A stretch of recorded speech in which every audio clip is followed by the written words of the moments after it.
Hustings for St Helier North District, and I hope you'll find it an interesting evening. The candidates have drawn their order of speaking, and number 1 is Hegarat, number 2 is Philip Romeril, number 3 is Steve Ahier, number 4 Max Andrews. I hope I don't swallow with every time I say Andrews. 5 Trevor Pointen, 6 Ted Vibert, and 7 Gardner. So what we're going to do is we're going to give each candidate 3 minutes, and they'll be timed by this little device and my ever faithful mobile phone to give us their manifesto. They've got 3 minutes to do that. They will be doing it in the order I've just laid out for you. We'll be then taking questions after that. Now, we've all agreed amongst ourselves here that the questions of a personal nature directed at one candidate will not be ruled in. That'll be ruled out of order. So a question that can only be answered by one candidate, or for that matter by one political party, will be ruled out. I will not allow that. It's got to be a question that anybody on the panel can answer. They'll be, as I say, invited to give their speeches in order, and I will invite them to answer the questions again in a descending order. So the change of who goes first will just flow through the order that we've got. So that's how we're going to go, and we'll start right now with number 1, which is Hegarat. Mary, you've got 3 minutes, starting from now.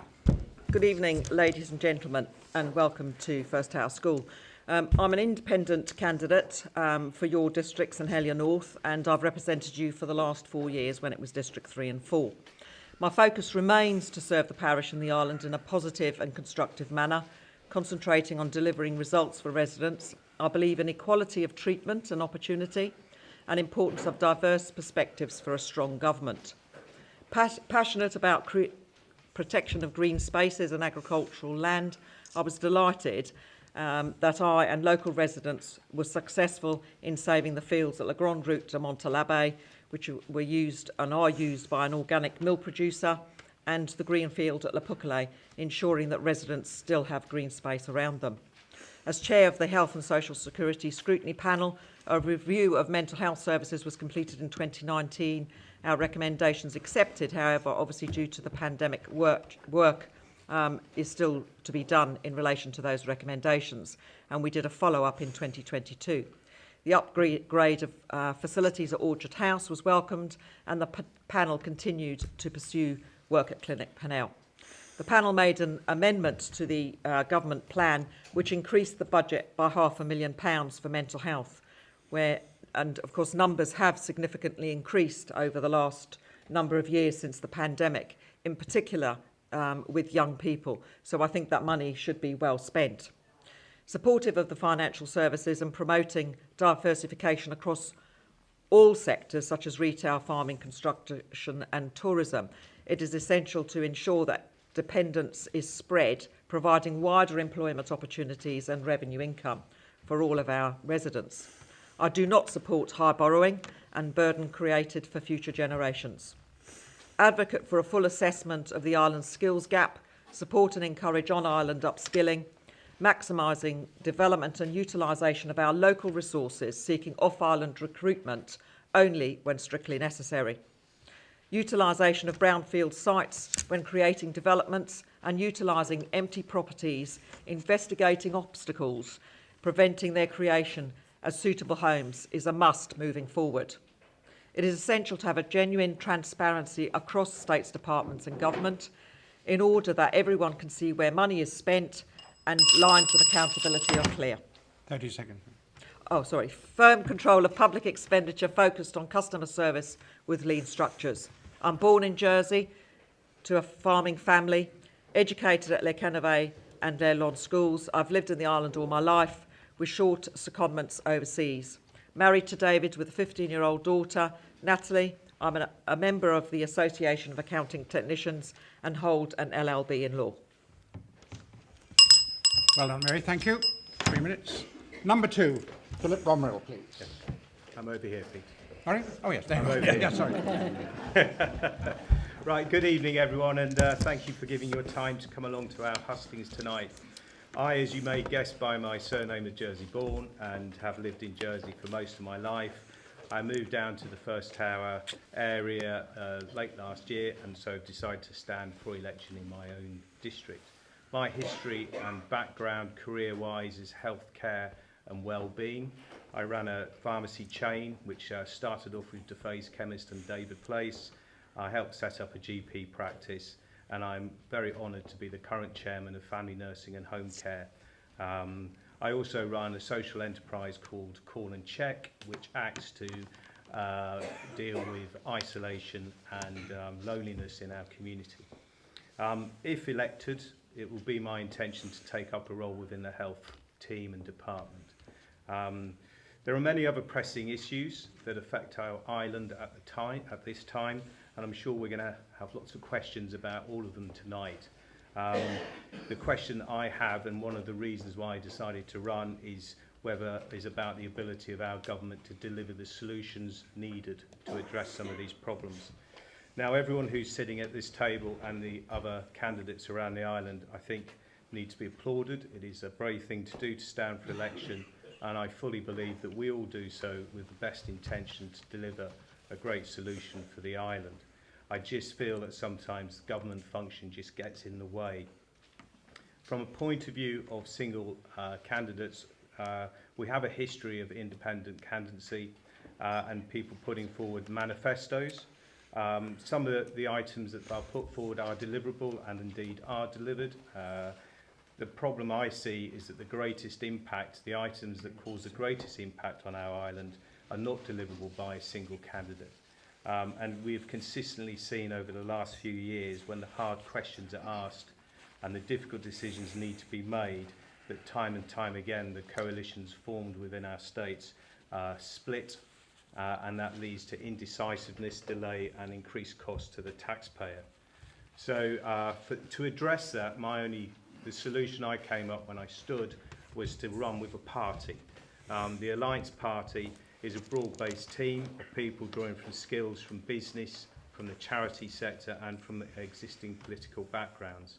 I decided to stand with them because I believe the strength of that team will help address some of the issues associated with 30 seconds, the Phil. island. We have a clear manifesto which we've all agreed to before the election, and because we have candidates in every district, we have the potential of presenting an island-wide voice.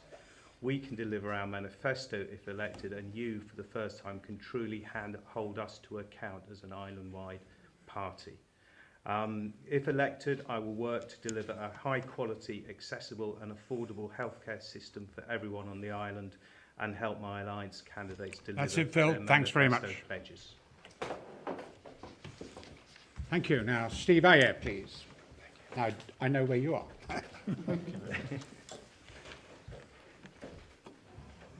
Go. Good evening. My name is Steve Ahier.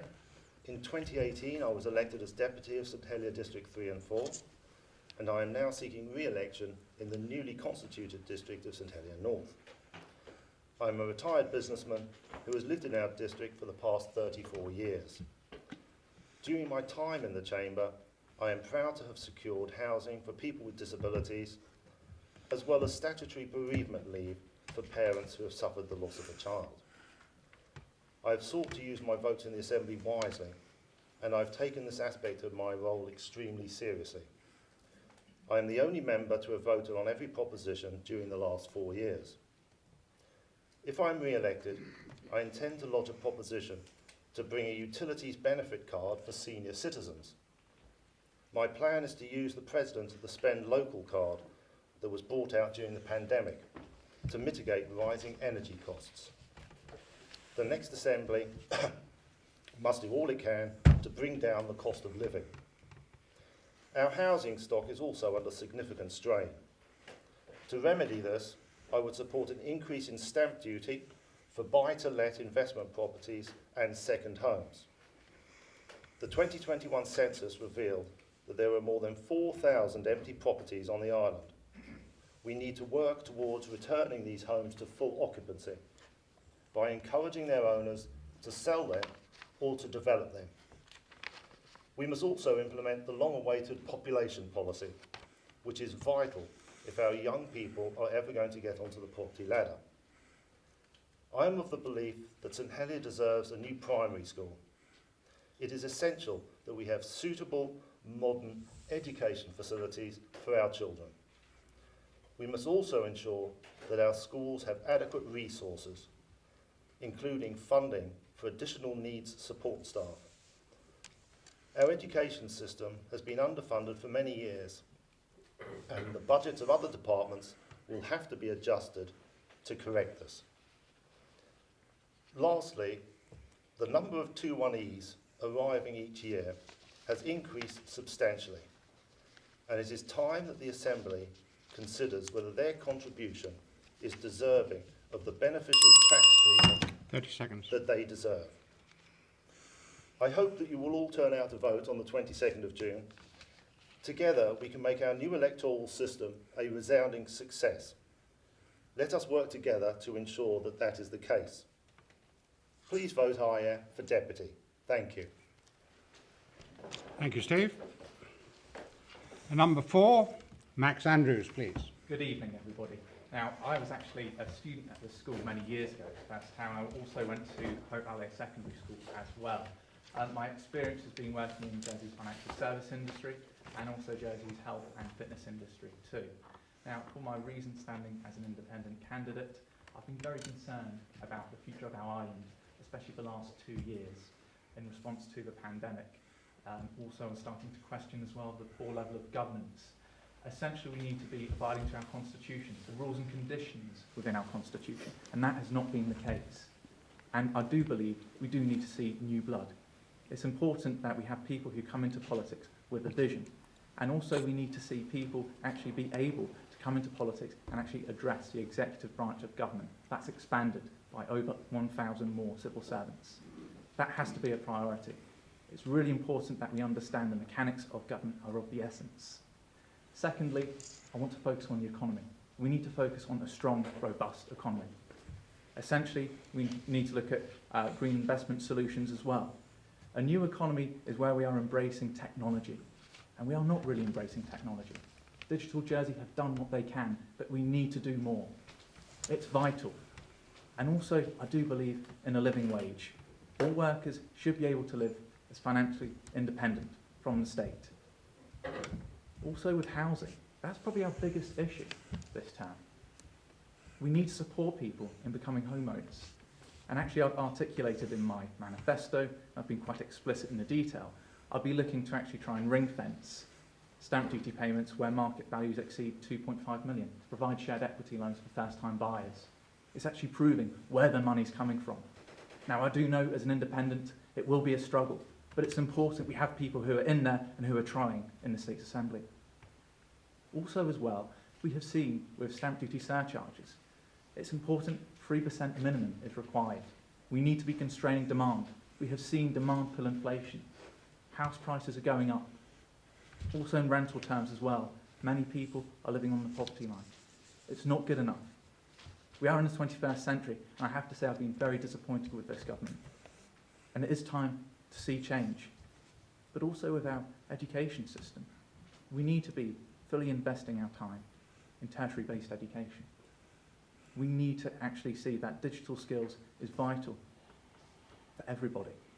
We are part of a globalised world.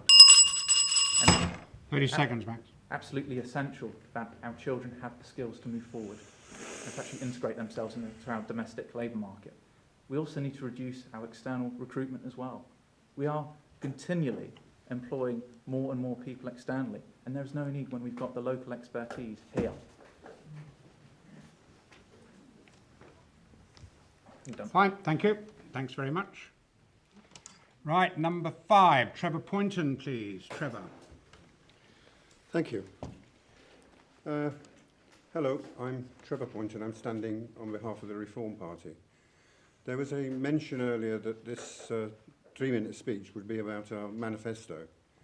If you wish to learn about our manifesto, you will need to ask Mr. Google to take you to the Reform Party website, where the manifesto, all 28 pages, is published in full. I'm going to allude to some little segments, but because I'm new to this district and have been elsewhere, I want to speak about myself a little. Given the advent of political parties, and given my involvement with societal issues, I decided to align myself with Reform Jersey and accepted the job offered to me in St Helier North. Before retirement, I had a long career in health, delivering mental health services and commissioning private developments.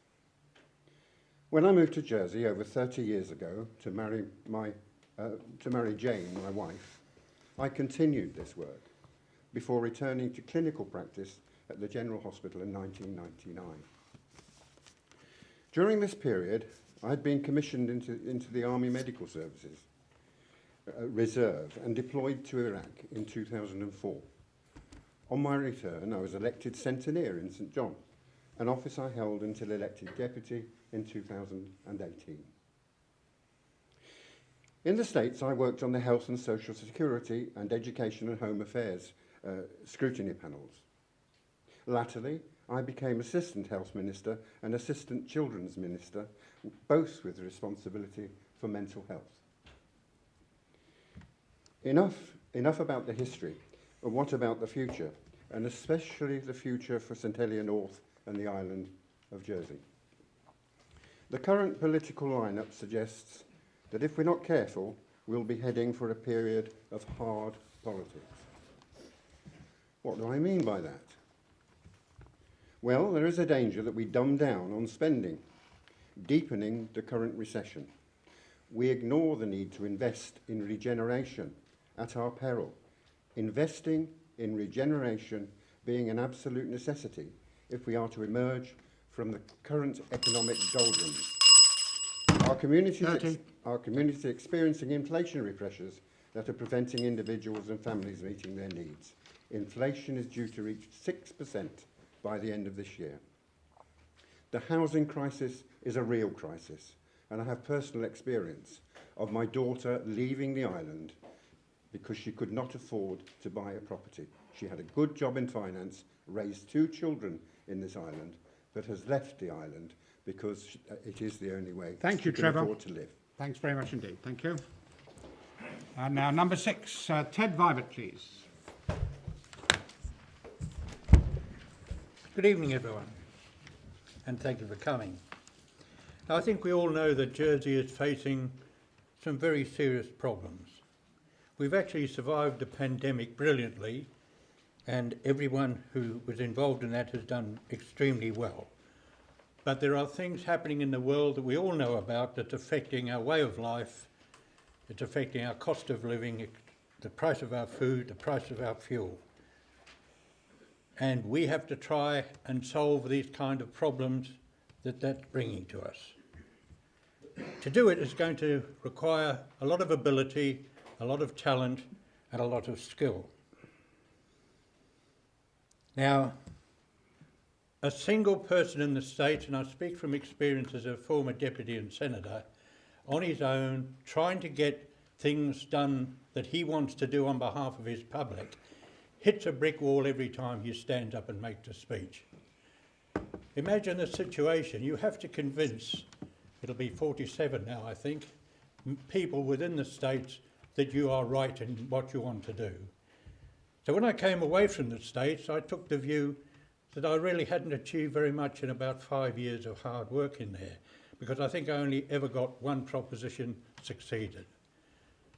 So when I saw the elections coming up, I looked at the political parties because I believe that's the way Jersey should be. And I looked at all the various groups that were involved, and I had a meeting with Sir Mark Bolliat, and he told me of the plans that he had and what he could do and felt he could do. I looked at his CV, and it's a remarkable one for any Jerseyman to be proud of. You don't get knighted by the Queen for your services to British industry by not being good at what you do. And I'm very happy to be part of the alliance to try and do what it is that we want to do. Now, you would have seen it in our manifesto, and we've got 130 pages of it. It's the biggest manifesto that's ever been put before the public of Jersey. You can see it on, if you go on your webpage, you'll find it. We've done the shortened version of it, and the most important part of it is about housing, because here we're 30 dealing seconds, almost Ken. with a national tragedy for Jersey, and the housing situation affects everything. Our children, our businesses, and we have not tackled it effectively, and it needs to be done. The Jersey Alliance, a group of 12 of us, now actually 14 of us, if we can get that group into the States, I can assure you we can really do the work that needs to be done, and I hope you'll That's it, support Ted. us. Thanks very much.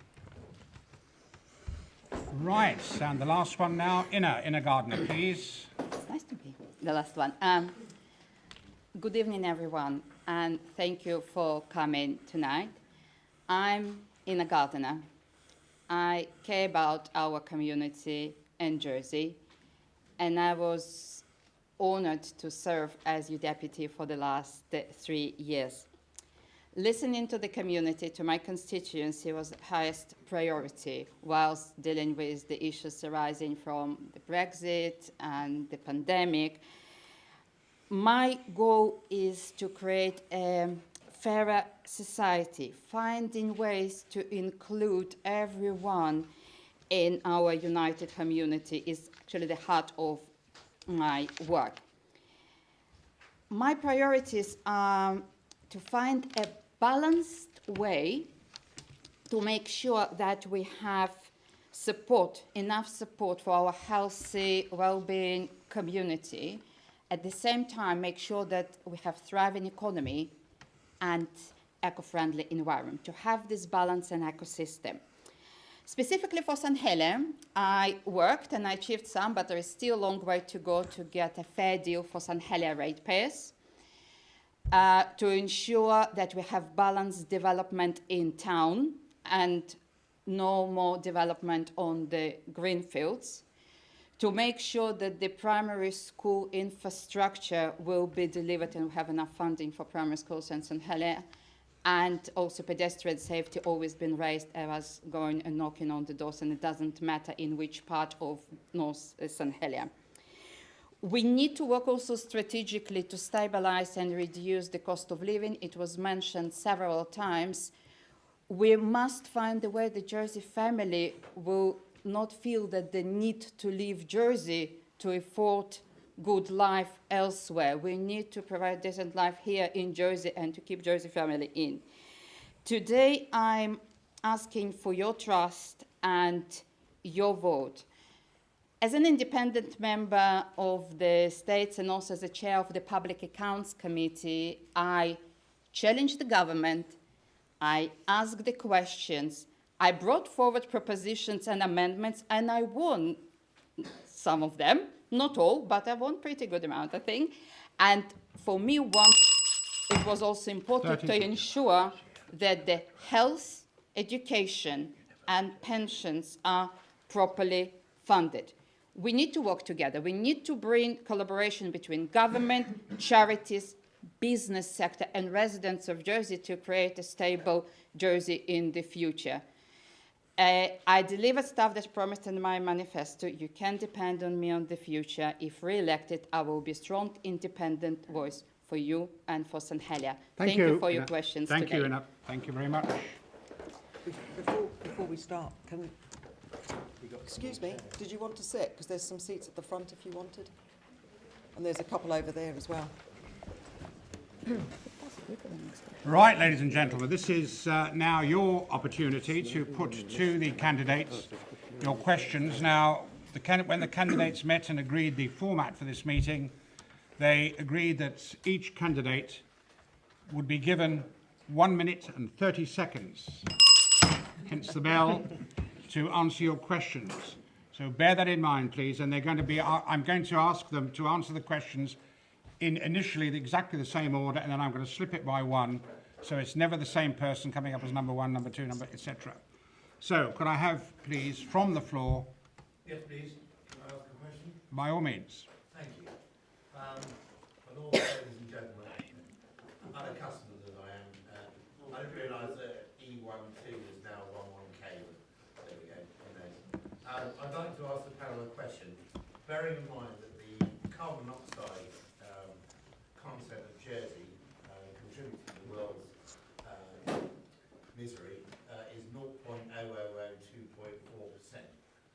How do you think Jersey can combat that, bearing in mind we're looking for zero carbon in 2050, and how much that will cost people generally like myself who are retired or who are on low incomes? Thank you.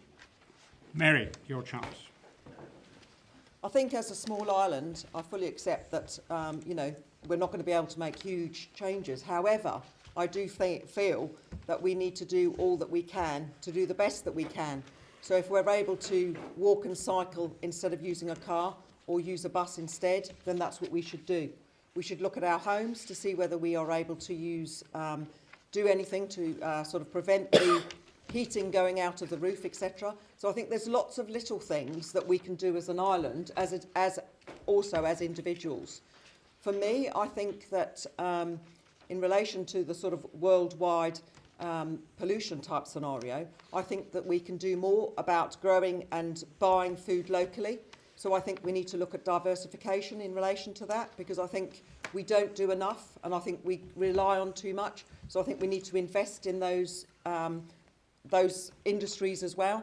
And this afternoon, in fact, I went to see the hemp production at Warwick Farm, and that was very interesting because, of course, everything that they grow there is used. Everything is used up, whichever way that happens to be. So I think as an island, it's a big ask, but I do believe that we all need to look at how we do things. Recycling, for example. So preventing everything that we can to make sure that we're putting less back into landfill, etc., is going to help as well. Planting trees in your garden. So I think we need to look at every single That's aspect. it, Mary. Thank you very much. Thank you. Phil Romeril, please. Are we taking questions? No, You're not taking questions on the floor. Right. Okay. So carbon neutral, it's, I will stand up. Carbon neutral, it's an important part of that, what's in front of us, and ensuring that we can manage the carbon in the atmosphere and the impact that has on our planet is vital. I have the concerns that you've asked, actually. The amount of carbon Jersey produces is not going to change anything. Let's be bluntly honest with this. It's going to cost approximately £200 million to the taxpayer. There's an unmeasured cost to private individuals, which hasn't been calculated yet, but projections potentially in the region of £100 to £200 million as well, which we're all going to have to find, both on a personal basis and through our taxes. That said, and that is a starting point, we do need to consider how we can look after the environment ourselves. We should insulate homes. That makes common sense. If it's going to reduce the use of energy and make that more efficient.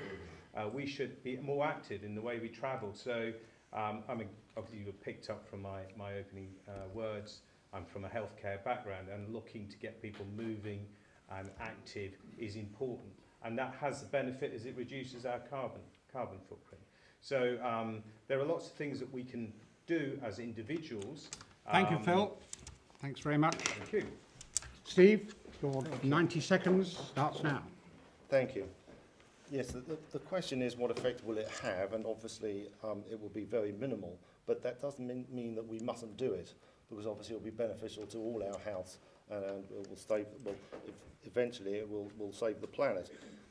Obviously we have to consider China and the amount of coal-fired power stations that they still have, and obviously if they were to close down one of their power stations, that would be more than the CO2 we produce in the whole island over a year. So how can we achieve that? Well, we have to start by reducing gas boilers and gas heaters in households, and I understand that may be a burden on those who are not that well off. So we will have to form a subsidy system to aid people to be able to change their boilers to electric, and that will, there's no denying that will be expensive. Also, obviously, with cars, the same problem. If we want to move and have a lot of electric cars, at the moment the uptake is quite low. We may have to subsidise people to hand in their old diesel cars to get electric cars as alternatives. Also, we have to concentrate on insulation of housing, because heating in houses is one of the worst polluters of CO2. So we need to work on that. That's it, and Steve. work with the Thanks very much. construction Thank you. industry. Thank you. Now, number 4 is Max Andrews, please. Yeah, I think first of all, actually, in the short term to medium term, we need to be focusing upon economic growth. Okay, once we've actually enhanced economic growth, we can be drawing in more revenue. Okay, then we can actually apply further fiscal expenditure, and especially in terms of subsidies as well, to actually help middle and lower income families. I think that's absolutely crucial. I think as we currently stand, we're probably not going to make it. That's why we need to actually see a good composition of 49 States Assembly members. Rob Ward, who's in the audience, who's actually done quite a lot of good work in that respect, especially this term. There's been a few others as well. So I think it's really crucial moving forward that we do see a more collegiate States Assembly who are actually willing to actually help people, and it's going to be through subsidies mainly. Thank you for your question. Thank you. Thank you, Max. Right, Trevor, please. Trevor Pointen. Well, yes, and I'm going to stay focused on Jersey rather than the wider world, because I think the premise is quite right that we could not save sufficient in terms of carbon emissions to make a big difference in the wider world. What we can do, though, is to make a big difference to the people of our society, especially the children of our society. The vehicles that are parading around our roads that do not seem to be diminishing are producing all the time emissions and particulates, especially in the town, that affect our children in their school lives. Over the last 30 years, we've seen an increase in the numbers of child asthmatic cases. It's become a serious issue, and it is down to particulate pollution. In addition, there are also all sorts of other respiratory conditions that have increased in their severity because of the part that's played by particulate emissions. We do need to reduce our carbon emissions in this island for our own benefit, not just for the benefit of the world. In addition to that, we will need to insulate, and insulation will cost. Thank you, Trevor. Thank you very much. Ted, please. Ted Vibert. Yes, thank you, Mr. Chairman. Yes, before we really study this issue, we need to look at what the facts are about in the world that affects our climate. Jersey's movement doesn't affect our climate, it's the world affects our climate. And in the world, 50 billion tonnes of carbon dioxide is emitted into the atmosphere. China does 10.6 billion, the USA does 4.5 billion, and India does 2.6 billion tonnes. Jersey does 360,000 tonnes. Our impact on global warming by doing what people want us to do is like going down to St Albans Bay and you think the water's too cold, so you've got a kettle of water, of hot water, and you pour it into the ocean. Now, I wouldn't mind any of this if they would only tell us where the money's going to come from to do it all. In fact, at a scrutiny hearing, that question was put by the scrutiny chairman to Deputy John Young. He said, how much is it going to cost? He said, about 250 million. Where's the money coming from? I've got no idea, he said. Now, are the public going to be expected to spend thousands and thousands of pounds, everybody, on producing a result that will be so tiny that the rest of the world wouldn't even know it was happening? You may as well ask the Barclay brothers living on Britain to do it. Thank you very much. Thank you, Ted. Inna? Thank you. I was present at that scrutiny hearing because I was member of the Environment, Housing and Infrastructure Scrutiny Panel. Even if we'll think that the climate emergency and scientists got it wrong and made 1% to 2%, for me, it's about how we are carefully creating climate policy. For example, for affordable, clean access to energy, warmer homes, new jobs, reskilling opportunity, less traffic congestion in the town, how bad it can be. I mean, for me, we can start from what will be good for Jersey, and we can start not from the crazy expensive 250 million if we're going to do it today, tomorrow, immediately. But we all can start to do something small. We can start to grow our basil in the window. We have now grow community agricultural field. Everyone is invited. We planted 150 trees, we planted bushes, it's fruits, and it's people getting connection to the nature.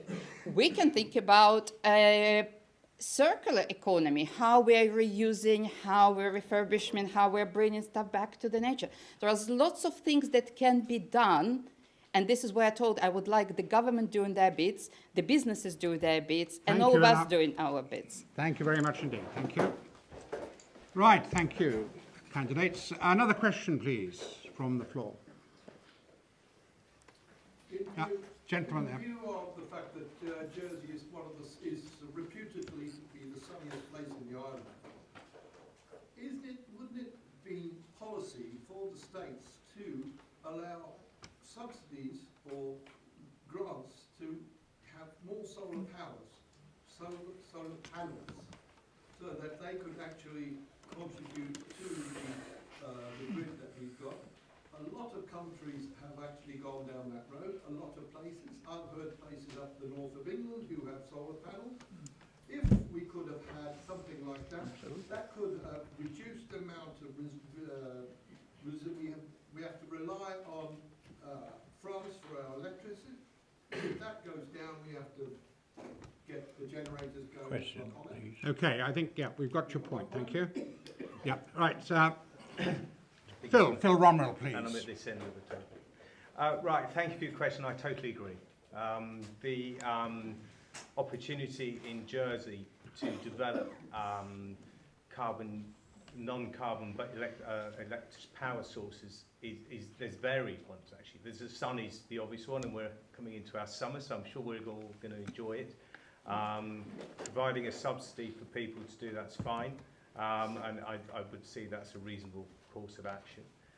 We have one of the biggest tidal movement, so exploring that form of energy was really interesting. There are technical problems with that at the moment, but it has occurred that we could become a centre of research, which could benefit the island's economy as well as providing a power source. And of course, there's wind, and that's a well-proven technology now, and something in the channel, as much as people don't like the look of them, would actually be a real good solution. We do need to bear in mind that from a carbon neutral point of view, our electricity comes from a nuclear power station in France. It's unlikely that relationship will ever change, even though it was tested recently, and that is carbon neutral. So actually our electricity supply is probably not the problem. No. Our main problem is around gas and oil usage on the island. Thank you, Phil. Steve. Thank you for the question. And it is reassuring to know that we are the sunniest place in the British Isles, and hopefully long will that remain. Solar panels being subsidised, I would suggest that if we were going to use it as a real source of energy, that it should be government run. And that would be the best way, because the government could supply all the funding, all the materials, and then they could pump any energy that they produced straight into the grid. Obviously, some people do like to have solar panels on their house to try to reduce their electricity costs. And I understand there's a deal that you can do with Jersey Electricity Company. But that is not necessary. it's up to the people to do that if they wish. But I think we should more depend on the government to organise it. There are alternative forms of energy that we can resource, possibly wave power. We have one of the greatest tidal reaches in the British Isles, as well as being sunny. And obviously that there is the opportunity to bring in generators around the island which would run constantly and produce a great deal of energy, possibly covering all our energy, of course.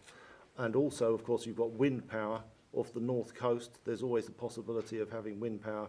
I know it's difficult to replace, and it is quite labour intensive to keep them running, but they do produce a great deal of electricity, and that is one of the alternatives. Steve. Thanks very much. Thank you.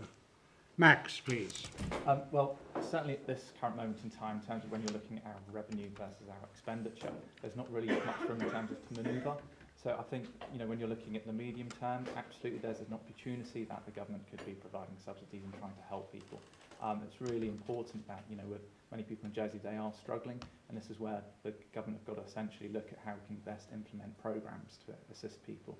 We're really serious about making that transition. I mean, I've had a few conversations with Jersey Electricity, and they seem to be very focused upon wind power, because that's something that they could probably see being done maybe medium to longer term. But again, it's probably going to have to take an offering on the stock exchange to actually try and facilitate that happening, because at the moment the government are obviously tied up, especially with the hospital. So I think maybe at the latter end of this term, that's maybe where we could be sitting down as a States Assembly and be looking at potential programmes to actually implement in that respect. Thank you. Thank you. Trevor, please. Thank you. Yes. I think we're saddled with an electricity supply that is both cheap, in a sense, and efficient. And that's going to be the problem in generating alternative means, because alternative means are going to require large amounts of capital investment. And whilst we're benefiting from the relationship with France and nuclear power, the incentives to invest in renewable energies of different kinds will be diminished. We will have to find a situation in which, and we do need to change the situation, we do need to invest in wind, in solar, in deep earth heat sources and so on. We do need to do that, but we will need to have a group of people in the States of Jersey who have a real desire and a real motivation to invest. At present, certainly in the last term, there is not that motivation, and we need to explore the ways of doing it and ensuring that funds are there. Thank you. Thank you, Trevor. Ina, please. Thank you for your question, because what it's touched that we must have mixed offering for the electricity, and the solar is one of them. There are other mentioned through. When I'm thinking about energy supply, in my mind, it's come down to three important things that we always need to consider. It's security and resilience, our energy supply, affordability, and sustainability. And I absolutely understand that if it's solar, if it's heat, if it's wave, in the short and medium term, it will be expensive, but in the long term, it will be cheaper and will be in better place than we are now. Another point, I met parishioners who brought houses from Germany with heat energy and with solar energy, and it's modular house. And they're saying that they hardly spend any on electricity because their house provide all. And this is how we need to work with construction industry as well, to update our bylaws, to allow people who would like to do this, they will be able to do it, because the process that they're going through, it shouldn't be. We need really to make these things happening easier and quicker. Thank you. Thank you. And Ted, please. Yes, I actually understood the question to be that if you were having to or wanted to put solar panels on your house, the reason for that would be to help that we're not producing too much stuff going up in the atmosphere, that the state should subsidise it, because that is the state's plan. I think that was really the question. And I think that applies to all of these things that the states want us to do. After all, the states have decided as a group of individuals to become carbon neutral by 2030. The government decided that, but that puts the onus on the ordinary people to do it on their own.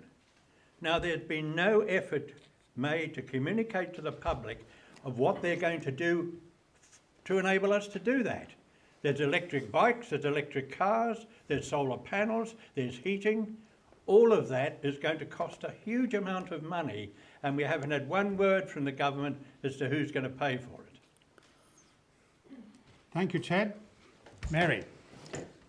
I think we need to start from the start. So on all new buildings, then we need to start doing all of those things. So putting in your solar panels, putting all of the new type of heating which you can get from under the ground. I'm not quite sure what that is, but there's some sort of thing that you can actually get to do your heating.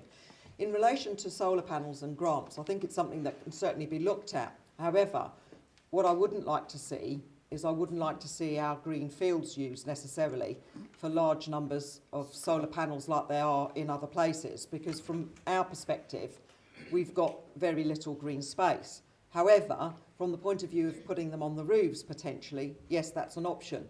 But I think it needs to start, as I said, from the beginning with the actual construction.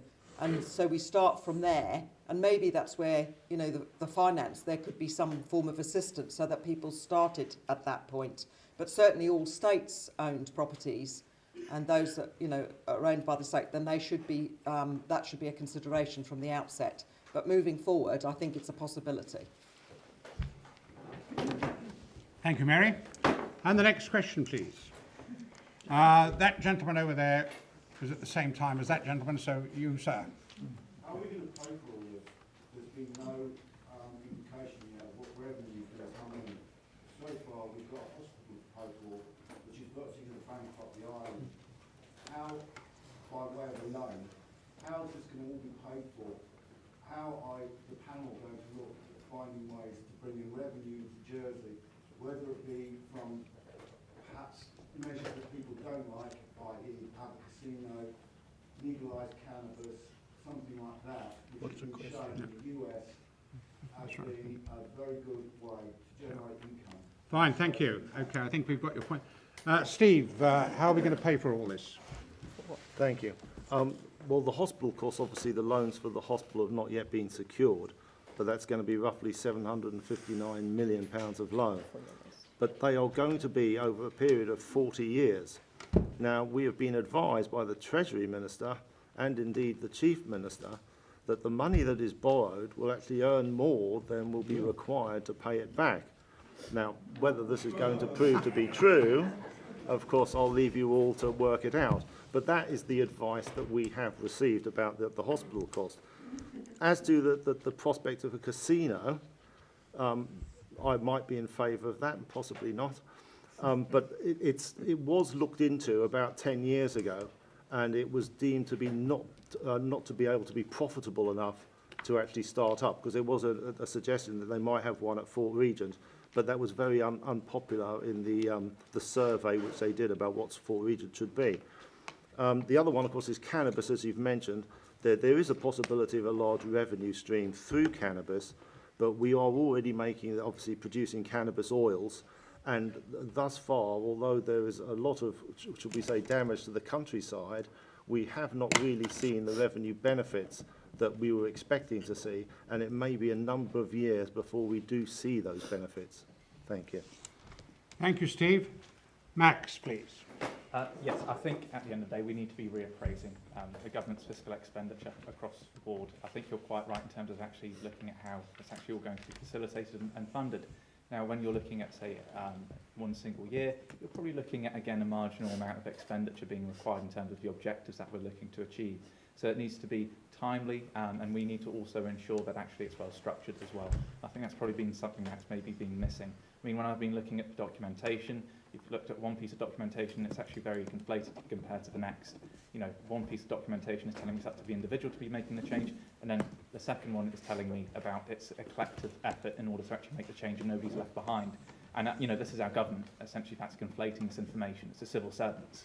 Okay, and that's what the real problem is, and this is why, you know, things need to be addressed.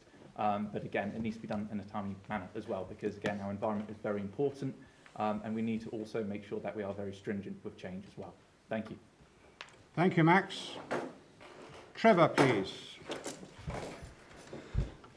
Thank you for the question. As always, never simple when we're talking about the finances of the island.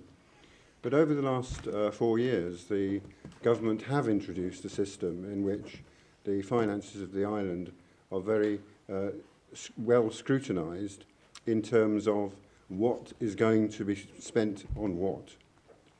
And if something is approved, then it's approved because the capacity to deliver has been identified. And that's what would have to happen in the situation you're describing. And we will have to look at the alternatives within our society to raising monies that are decided shall go to particular projects. That may well mean, for those high earners in our society, that tax is increased. It may well mean that. It may well mean that social security contributions are increased, perhaps the cap removed. We will be able to raise the funds. There will be a level of borrowing, of course, but there will have to be a plan to enable us to do that without bankrupting the island. And I'm Thank sure you, Trevor. Thank you. Ted Vibert, please. Ted. Yes, it's an interesting question because I was asked that several times on the doorstep around the district recently, and there was great concern about how much money was being borrowed and the interest we were going to have to pay. And in all walks of life, we borrow for our banks, from the banks, we borrow for our businesses, we borrow for our houses, as long as we can afford to pay the loans back and we don't get in too deeply. And that's really the situation that Jersey's in. I mean, last year we had a revenue of £988 million. That's nearly £1 billion. Jersey's a very big business. It's so big that it's almost hard to comprehend the size of it for a small island.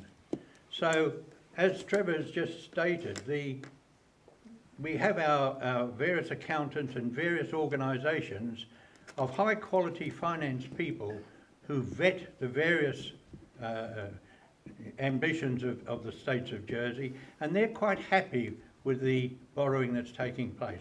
I can't query it because I'm not an expert.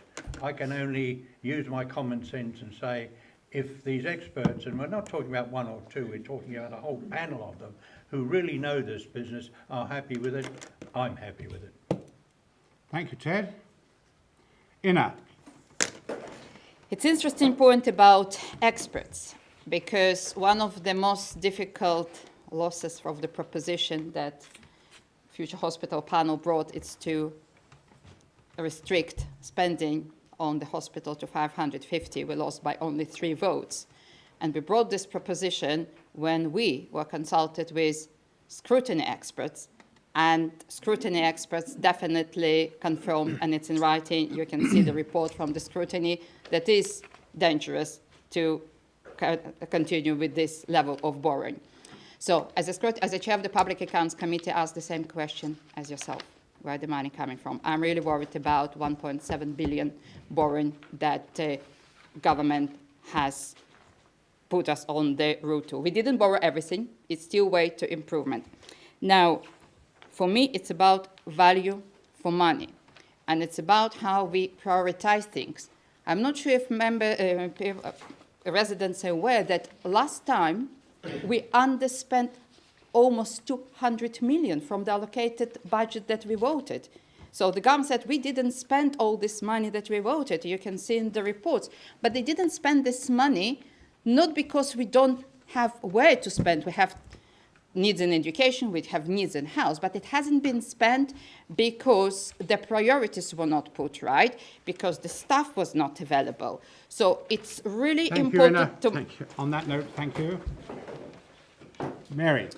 I, like Inna, was on the Future Hospital Review Panel and requested that they didn't borrow as much as was agreed, and we lost by a very marginal vote. In relation to anything, and as you ask in relation to funding something, one would anticipate that a programme will be put forward over a period of time. Because this isn't going to happen overnight. We're not going to suddenly become no cars, all lovely green spaces and no carbon emissions. So this all has to be planned and budgeted for over a period of time. It's the same as all of us at home have a budget of what we do per month, and that's what we live by. So therefore, if we're going to take on board and go the carbon roadmap, then we're obviously going to have to budget for it and work out in a phased approach. And we'd have to take priorities and decide what is the easiest, the quick wins for us. So what do we need to do first, and how much is that going to cost? And so as we move forward, the bigger things will probably come at the end of it, to be quite honest, the more complicated things and the more costly things. But we'll have to have a managed budget. I certainly would not want to be borrowing more money to do that. But I think we actually need to look at how we spend our money in the first place. Thank you, Mary. Phil? Yeah. So your question, from the point of view of the hospital, the bill and the borrowing that's been set against that, when any business, and Ted referred to Jersey as a business, £1 billion business, so it's got a large turnover.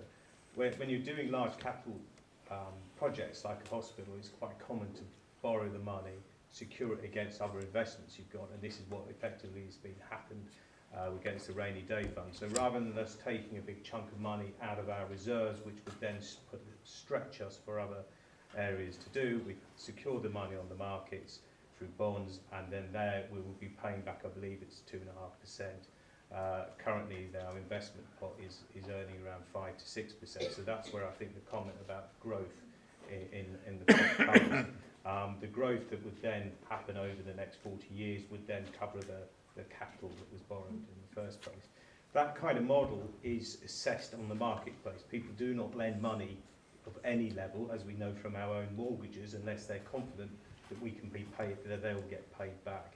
And that will apply to anything like a carbon neutral project. As Mary said, there will need to be a quite detailed plan on reaching that and delivering the various elements. We would want to build some estate out of it. Improving housing and property is one of them. As I alluded to earlier, doing some form of investment-backed innovation, which we could then export as a business, may be something that actually benefits our economy. Thank you, Phil. Thank you very much. Right, and the next question, please. The first hand I saw got was you, sir. Thank you.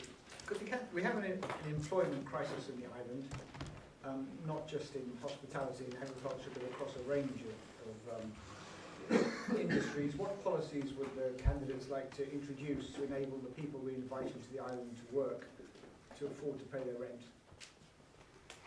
Right, what qualities of people coming in? Max, your chance. Well, first of all, I've mentioned actually on my manifesto, I'd like to see a points-based immigration system, and I'd also like to see the work permits be introduced as well. I'm not somebody who's actually in favour of rental controls in the private market, because if you're looking, for instance, at dwelling regulation, and if the government's looking to enforce an individual and you're prohibiting their income, then actually you're probably going to be looking at the stock in the long term empirically, looking at in the case that it's neglected, then people could be leaving the market. I think it's quite important actually when we're looking at the housing situation, we're looking to build more social housing. We're looking to try and get people across from the private sector into social housing by increasing social housing supply, and that then will create a bit more room, because at the moment we are actually seeing an exodus of the middle class. So actually I think in the medium term you'll probably see that things will probably actually start to reduce. And also I think it's quite important to mention as well, it's the composition of jobs that we have in the economy. I think longer term we need to be looking at how highly remunerated jobs will be, and that's essentially what I was saying before about, you know, the emergence of a new economy and essentially in building our tech sector industry. That's something I'm very passionate about. I don't really want to see the maintenance of Jersey's low wage economy be as is. It's important that we try and migrate people into new areas in our economy. Thank you, Max. And now Trevor, please. And thank you for that question, because it's very, very close to my heart. The work I've been doing in health has exposed the very real shortfall in accommodation for people who come to this island to provide essential services. We have a group of people called teachers, nurses, doctors, physiotherapists, radiologists, radiographers, a whole group of people who come to this island to provide us with care and with succour. They often come and go very quickly because of the cost of living, because of the cost of accommodation, and the fact that it's so difficult to find. We should be doing more as a government to make sure that there is accommodation available for these people. Going on to the group of people in the hotel industry, in agriculture and so on, it used to be the case that people who employed people provided them with accommodation. But over the years, that accommodation has disappeared. And we do need to reinstate a form of accommodation. Our problem being that with new rules in relation to immigration, it's very difficult to provide a sense of permanency for anybody coming to the island for such jobs. Thank you, Trevor. Thank you. Ted, please. Yes, I think we should be looking at the kind of industries we're talking about here before we could even make any decisions on it, because they're all different. The hospitality industry, for instance, wants a different type of contract for their employees, because at the moment they've only got 9 months here and they want 2 years. We had a discussion with them recently, the Hospitality Association, and their difficulty is that they can't get that message over to the States. They just don't seem to want to do anything about it. And they're desperate for staff. Health, nurses. Why would a nurse want to come to work in Jersey and pay the kind of rents they're paying? That's really the point we're talking about most of the people. I can remember the days when there was a nurses' home in Gloucester Street. My wife was a student nurse, and that's where she went and had to go and live.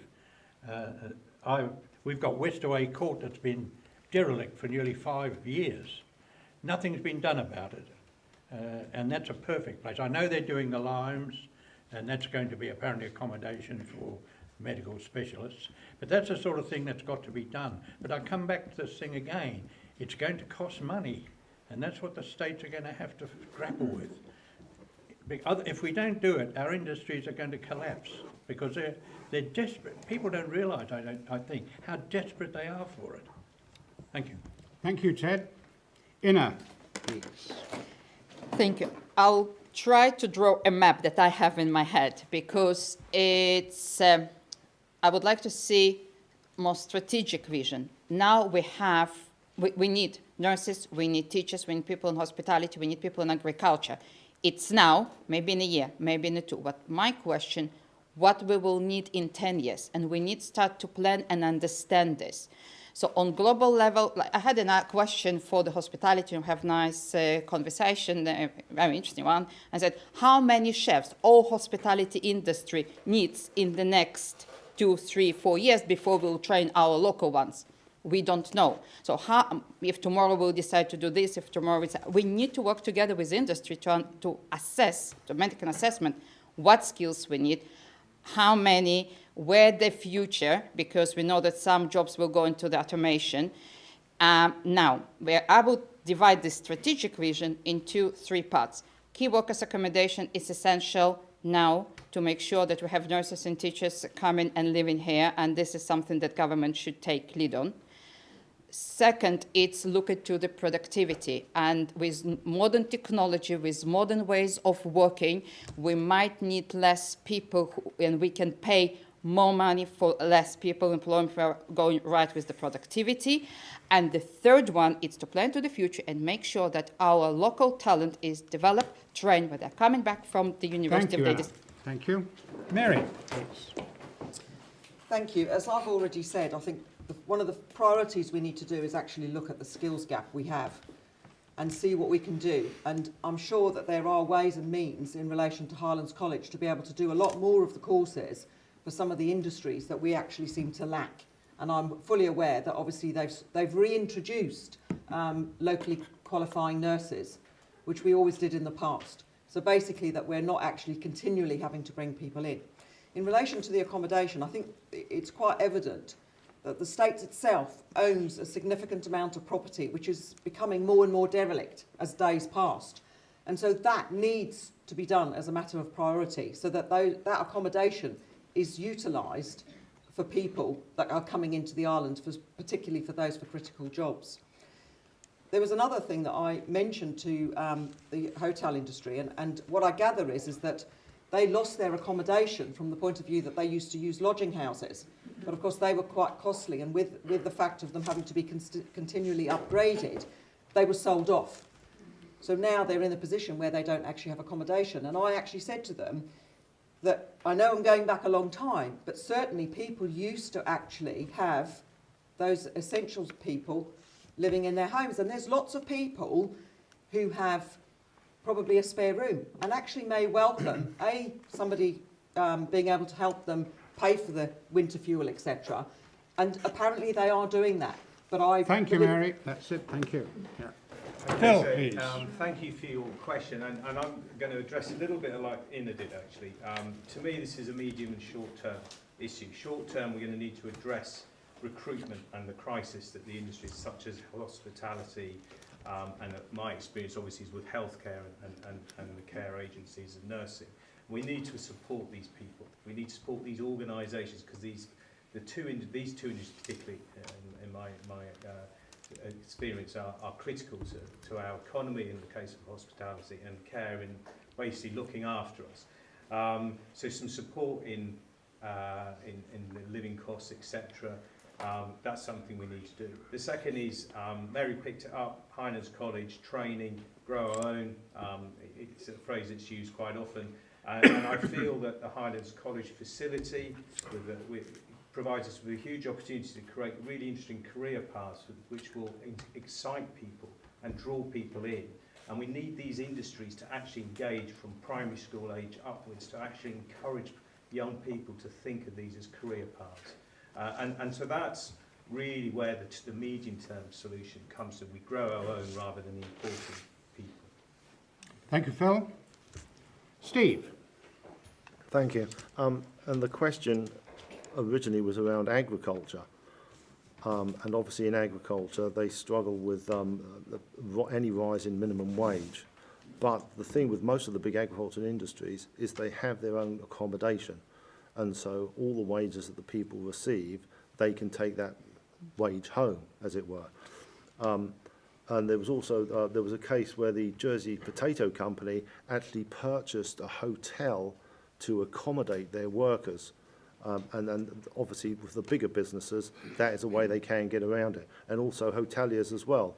There was a case just last year where one of the big hotels purchased a property just to put their staff in. It was suggested by the Assistant Chief Minister who brought a proposition last year as an amendment to the government plan, as an amendment to the island plan, that he wanted temporary buildings built on fields. And they were mostly, as it happened, in our district on Trinity Hill. And it was a lot of our parishioners were not that keen on having all these temporary homes.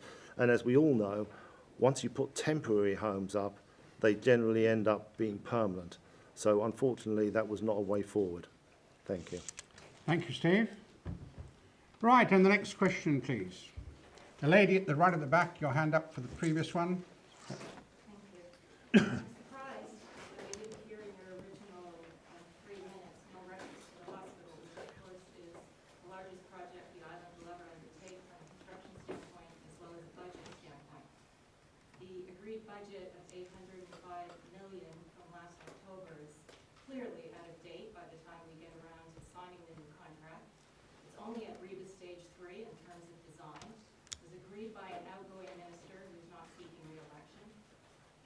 much for this new States Assembly to do and conform in relation to this project going forward, and certainly with the worsening economic circumstances that we find ourselves in. So I'd like to know, if elected, what you will be doing in terms of bringing propositions or amendments in regard to the hospital project. Thank you. Right, so Trevor Pointen, what will you be doing? Well, I have to say, and it's contentious for some people, that now that we've arrived at a situation in which there's a hospital going to be developed, we can't accede to a number of people who would wish us to change our minds yet again.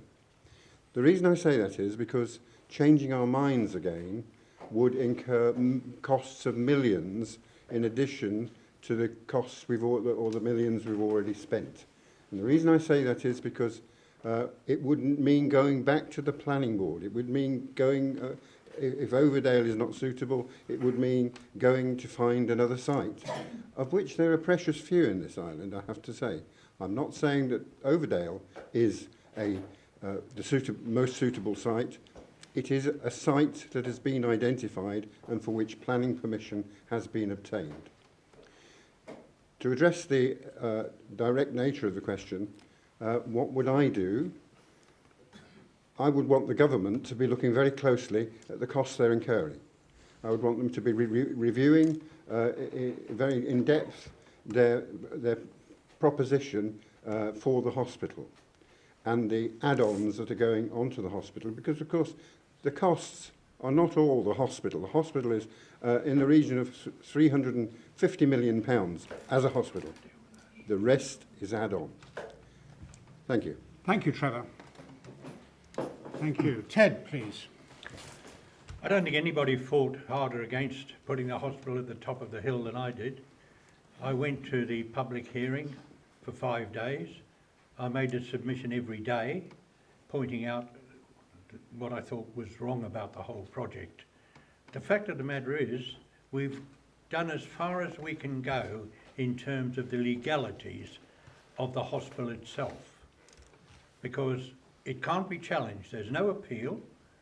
So if one went to the States to try and argue that it shouldn't happen, we have no argument to put, I'm afraid. It's rather like we're in the position of, when the referee awards a penalty in a football match, you can't say, no, it's not right, and I want that re-looked at.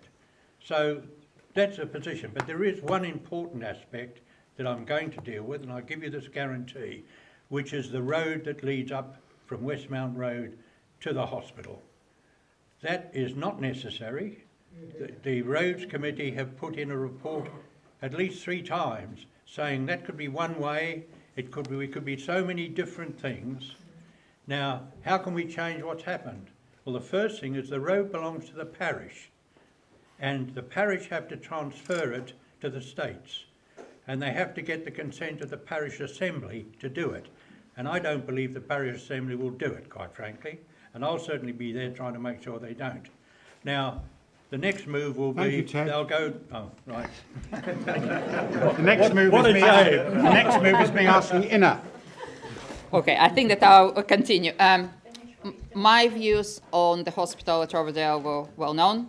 I was opposing. We brought 2 propositions trying to redirect this project to some sanity, but we are where we are. Now, where I'm standing. First of all, road. It's still possible to bring a proposition to the state, and state can decide if to develop road or not to develop road, because we still can build hospital without destroying everything around.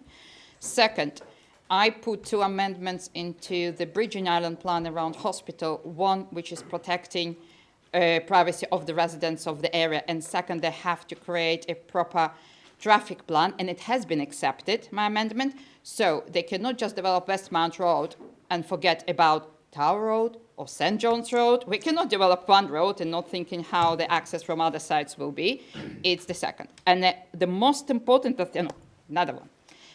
Current government refused to go back to tender. We signed contract pre-construction agreement for design, but we didn't sign contract yet for constructions. There are options. There are prefab hospitals they're doing in Norway. There are Polish hospitals. So I'm doing my kitchen, I'm asking for the quote.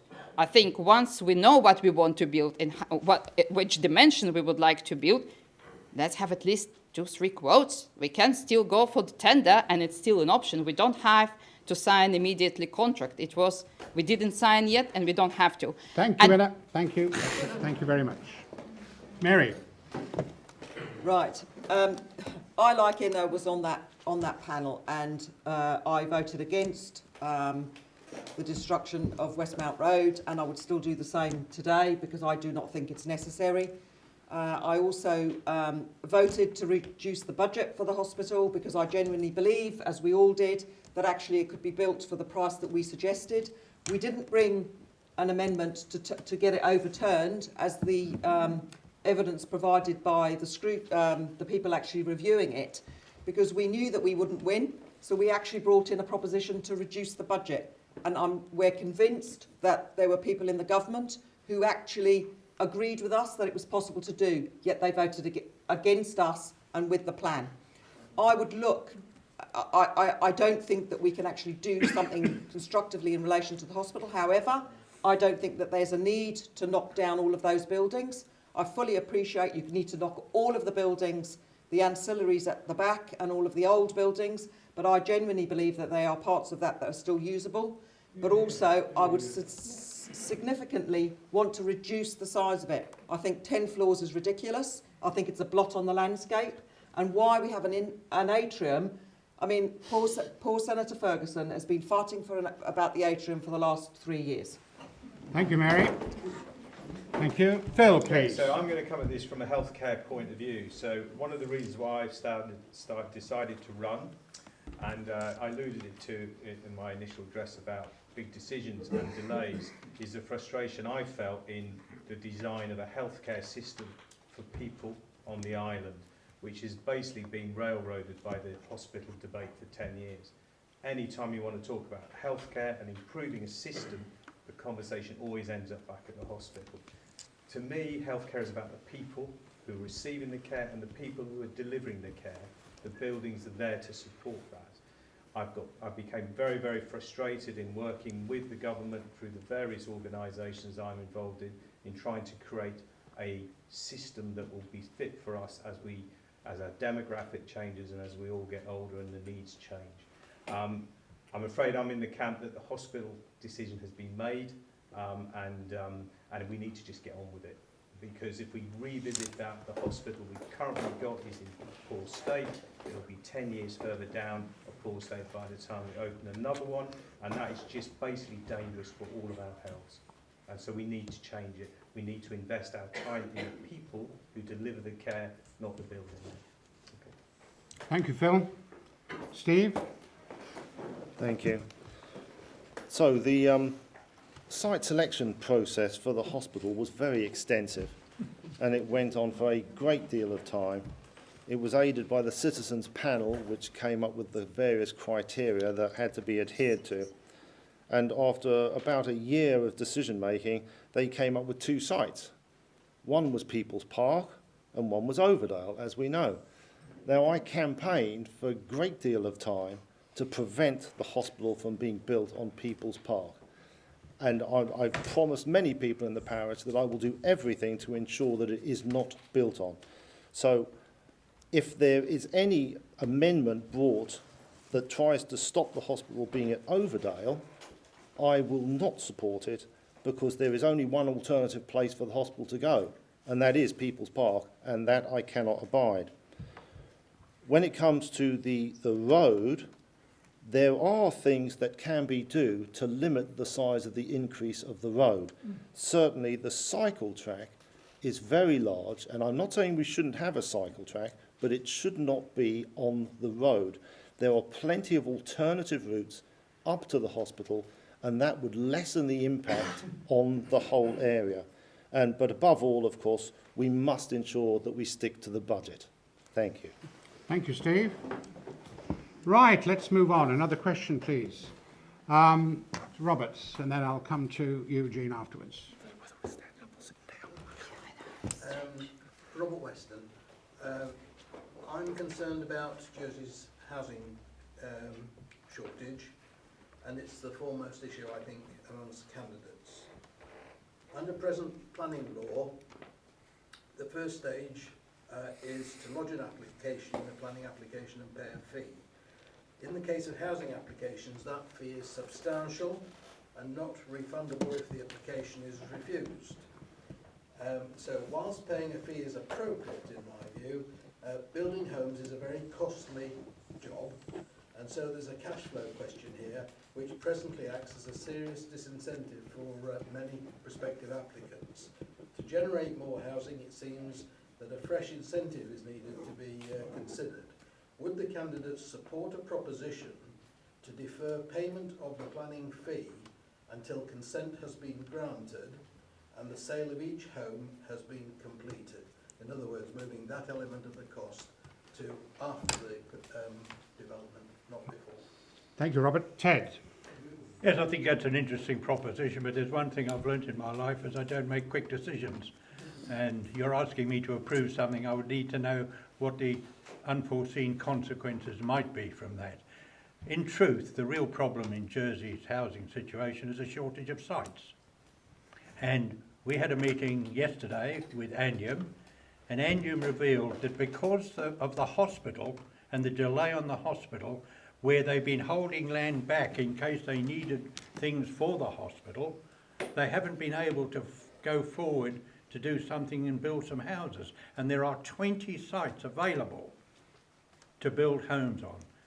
And certainly if we, the Alliance Party, get elected, that will be a major project for us to do to make sure that that doesn't happen and those houses get built. Thank you, Ted. Ina, please. Thank you, Rob, for a question. Interesting, as a TED, I'm not sure if you're aware that any of my propositions or amendments always are well researched. I put numbers, I go through all possible information before I propose something. I didn't think about it, it's interesting way, and I'll look into this. But my thought when you started to ask question was about something else that we don't have in Jersey. And we need to look into it's called pre-application. So when you have developer and the planning sitting together and going through the application and agreeing on the things and giving clear direction, and we don't have this process. Our process, you put the planning application, you paid money, you refused, you need to put a new planning application and to pay money, and it will be refused. And it sometimes cost, most of the time, unfortunately, cost very double or triple money that it should cost. So maybe we would need to look into the proper governance process for the pre-app to allow this process to be more smooth and less risky for the developer. Another thing is we must update our bylaws, which are really, really old. We need to look into develop derelict properties. We have now in the Valley property that was like a ghost house for the last maybe 15 years, and developer tried to develop it and put in really nice options, and his struggle because of different bylaws that really ancient. Thank you very much. Mary? Firstly, I've been on the planning committee only for the last 14 months, and there is an opportunity for pre-planning or conversation. I think that would probably be better to be tightened up at that pre-plan stage so that there was more dialogue and it was tighter. Because I think at the moment, if you go into planning, you can have a discussion and somebody will say, yes, we think that sounds okay. But of course, when it actually comes to the application itself, that's when sometimes it falls down. So I think maybe there needs to be a little bit more robustness in that process so that you'd be more aligned to the fact of whether the application was going to be successful or not. But of course, the thing is, as I suppose, what would be the concern, I suppose, is that if you weren't going to be successful with your planning application, then the time that the planning department would be utilising for you not to pay the fees, if you like, would be eaten up. So I think it's something that needs to be explored a little bit better, I think, and the processes put in place better so that there was more understanding of what you wanted before any money sort of exchanged hands, if that makes sense. Thank you, Mary. Okay, so I was to the Jersey Construction Society event on yesterday morning, and it became clear from the conversations in the table, we had some questions and answers, and that really the biggest blocker is the planning process. And it doesn't matter what size developer, property builder you're trying to have, that's where your complication is. I agree with what Mary's and Ahier said, actually, some kind of more structured pre-app process would make a lot more sense. In the stuff I've done, sometimes you get advice which is then when you submit a planning application, it's just thrown out and you just wonder why, because you've abided by everything you've been asked to do, and it is very frustrating, and there is some cost involved in it. So I would like to see something done about planning. I think that there's issues with the whole planning process actually, which is getting in the way of house building, getting in the way of renovating old houses, making them more habitable for people, actually creating more multi-generating houses which will free up some housing and take some of the pressure off. There's lots of things that can be done.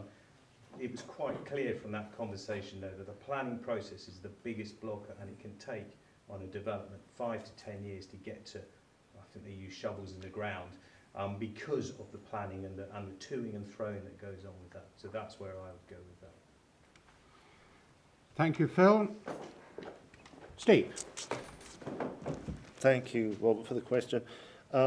Obviously, I would consider any proposition that was brought very carefully, but obviously there would need to be evidence that proved that those who were constructing the properties had to have the fees deferred. And I think that it would be unlikely for that eventuality to take place. In fact, unfortunately, there has been discussion of a new tax on large developments with over 10 houses. And so the fees would be considerably raised for all large developments. So I don't think that there's much possibility of your proposition coming to fruition. Thank you. Thank you, Steve. Max. It's something that you'd have to fully research and actually speak to numerous stakeholders to actually gather their opinions as well. I think Steve mentioned a very good point. I think there's probably some impracticalities in terms of your proposition. However, I do like the way how you've actually brought up that proposition. I think it's actually very admirable in terms of what you've done there. But yeah, it deserves further research, definitely, prior to implementing. That's it. Thank you, Max. Yeah. Trevor. Thank you for the question, Rob. There's always room to change things and to create new arrangements in relation to planning and the relationship with the planning committee and the fees associated with that. But to really get off the ground with housing, we're going to need to free up land that is already owned by the states of Jersey to dedicate that land to building affordable housing for people.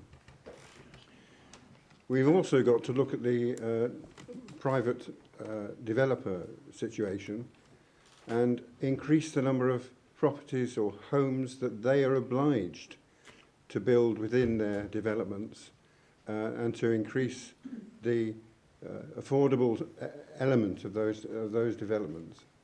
Currently in developments of 50 houses or more, 15% is the requirement, and that was a proposition put by Reform, which was accepted by the states. That needs to increase significantly in order to make a dent in the very serious problem we're experiencing in relation to affordable housing. I doubtless I've got sufficient time now, but we need to make sure that properties are affordable to purchase by creating Thank you, Trevor. Equity release. Yeah. Thank you very much. Jean McLaughlin, I saw your hand up. Thank you. I would like to know what the panel will do to help our Jersey fishermen and stop the French coming into our waters and stealing our fish, and what can we do to save our stock and stop them from dictating to us what they want and what they can do, please. Inna, how do we stop the French nicking our fish? I wish I can stop it tomorrow, but I can't because it's all lots of international agreement. And our, I think, major problem with French that our fishery industry is so dependent on them. And we did small steps, but the most important, how we support fishery industry to find new markets. So we will not be worried about French market, and in this case, we can tell to French, no, our waters, and they will not close the ports for us. So there is a conversation, I'm making, maybe it's very simple, but at the end of the day, it's always in the negotiation. We did close the port at Bay, we looked through the maps, I have several maps at home. I think that we do need our small processing plant here, that if we are looking, we have in Waitrose Orkney crab pate, so why we cannot have, with nice dates, why we cannot have Jersey crab pate, and it will be anywhere in the world and we will not be dependent. So I think it's about how we're supporting industry to get out from the dependency on French, so we will be free more to do our steps forward. Thank you, Inna. Mary?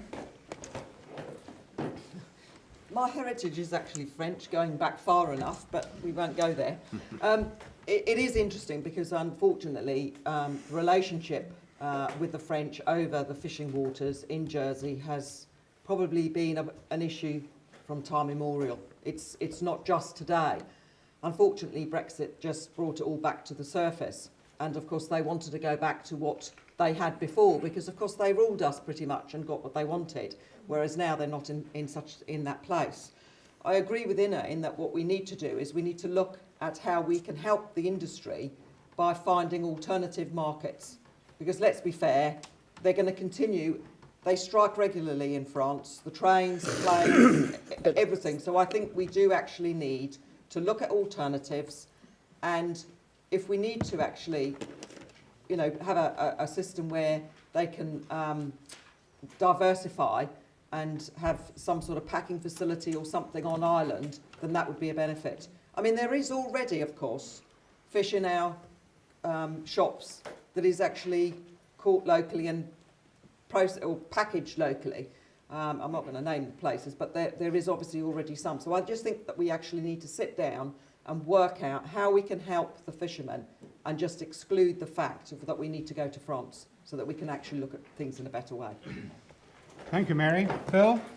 Yes, I think there's a reality here, isn't there, that the French are we're not going to be able to stop French fishermen from doing this. And the negotiating point of view in the danger our fishermen have got is the ports and how they can get the fish to the market, which is effectively what they're doing it for. So that's a reality. Certainly looking at ways of marketing the fish and the product outside the island is a very interesting thing to explore. I'm all for creating an export industry if we can establish it. There is another element to this, and that is food security. We could all eat more fish, and that would really help our fishermen, wouldn't it? But we are in a place, you know, it's one of the challenges we've got with Russia invading the Ukraine in February, is that we're going to be, well, we've got this food crisis approaching, particularly with the grain, unless something happens. And there's inflation going into our prices. We need to secure our food stock, support our farmers, support our fisheries. Maybe there's something the government can do which will help that, and maybe we should all start eating more fish. It's better for us and it's healthy. It's good for the brain, apparently. Thank you, Phil, for that little bit of advice. Steve? Thank you, Jean, for the question. And obviously we should always try to support our fishermen. It's a very vital industry to Jersey. Unfortunately, the French, though, are not stealing our fish, technically. We issue them with licenses. Now, we can question whether we should issue them with licenses, but they are taking fish perfectly legally. And of course, nearly all the fish that we collect in Jersey, around Jersey waters, is taken to French ports for sale. In fact, our largest shellfish company, Mr. Lamockel's company, which is a very big business, bringing in a huge amount of money and a huge amount of tax as well, exports nearly all the shellfish to Europe. And if we somehow stop licenses to the French, then his company would virtually cease to be. But there are things, of course, that we can do.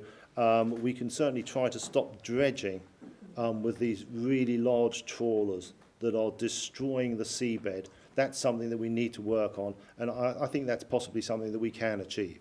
Thank you. Thank you, Steve. Max?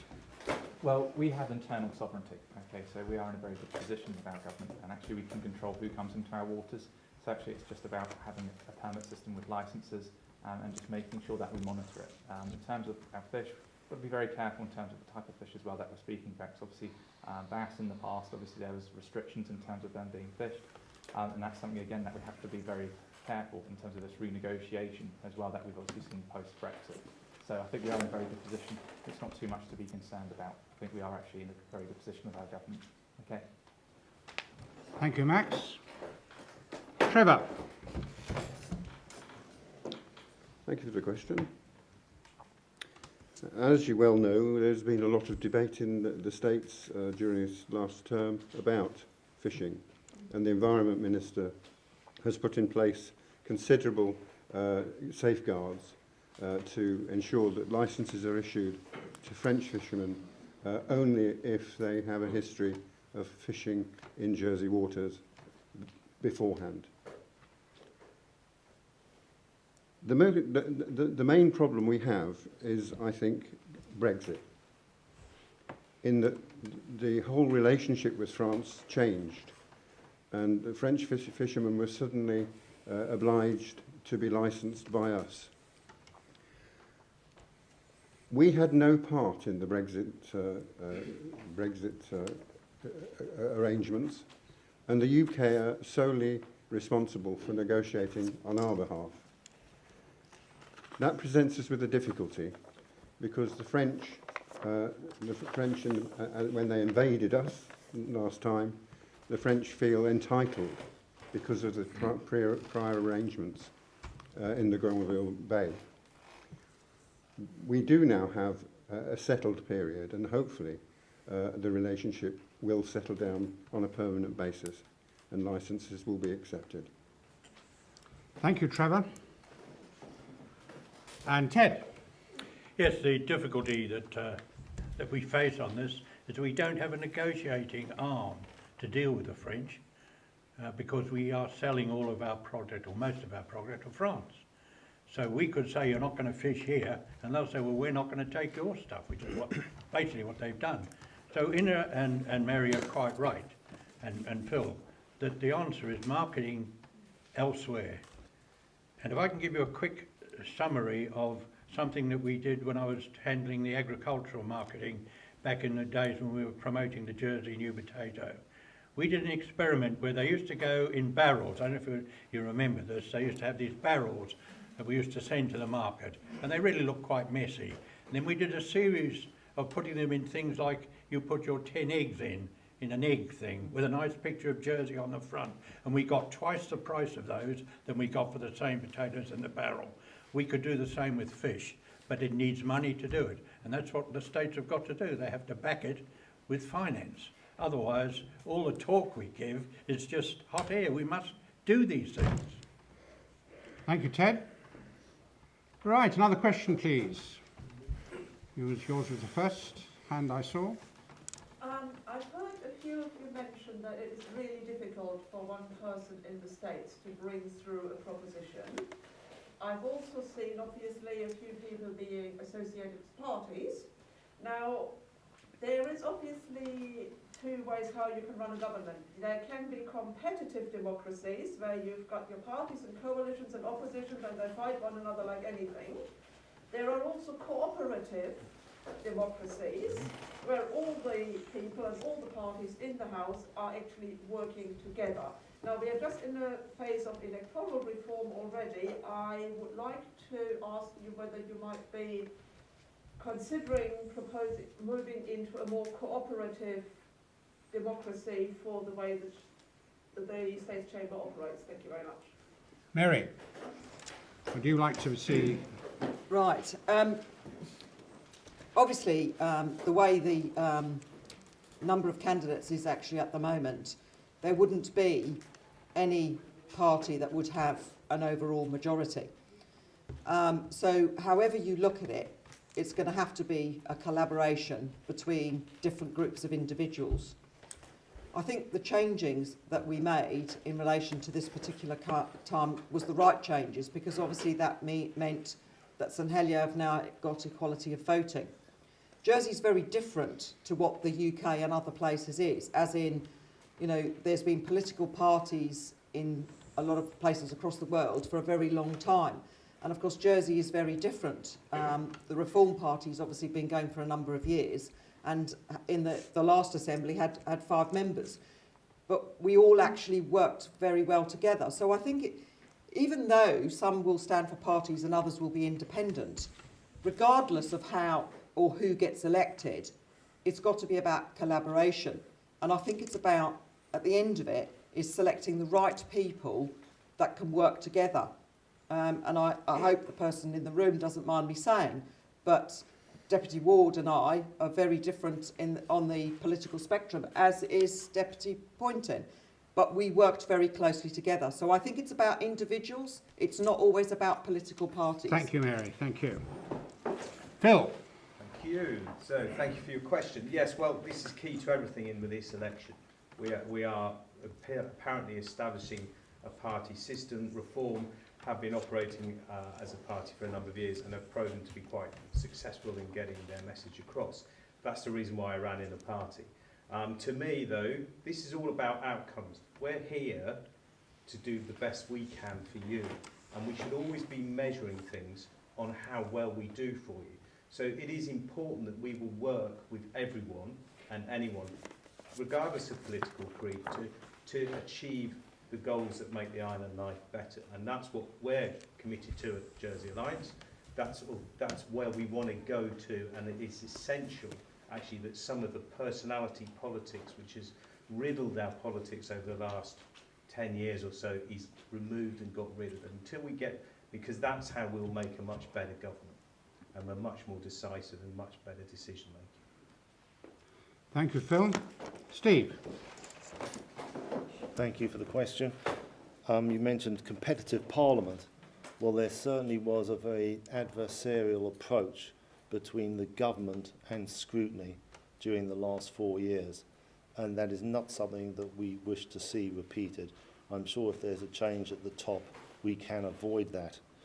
It's very important to be more cooperative, and working together is essential, especially for states that has so few members compared to other jurisdictions. I certainly am absolutely capable of working with any party. If there are large parties who are elected, I have no problem with dealing with them, no problem with sitting down and having conversations with them. So yes, I would certainly want to engage with them. Thank you. Thank you, Steve. Max? Yeah, so I think first of all it's very important that actually we realise that we need to have a legislative majority. So the States Assembly like to have a leader, Chief Minister, and they have a majority so they can actually get things done. Now for me, I'm an independent, but I was asked to join 3 political parties. I decided that actually no, I want my own voice, I'm going to stand on the individual mandate. But there are of course issues with that, because in terms of I need to try and convince 48 other members of the State Assembly if I am elected. Whereas say if you're looking at say Mark Boliak, or if you're looking at Sam Mezek, they have 5 or 6 people with them, hypothetically.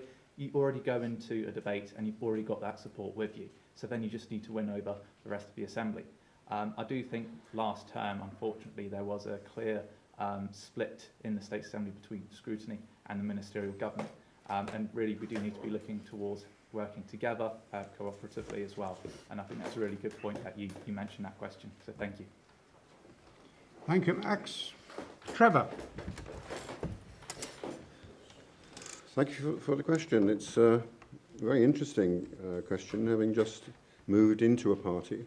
I'm anticipating having direction, having support, but having an honest and open relationship with other members of the Assembly, including those members that are members of other political parties. The sad thing about the last session was, as Steve alluded to, a group of people set themselves up in hidden opposition to the government, and that could only damage the process.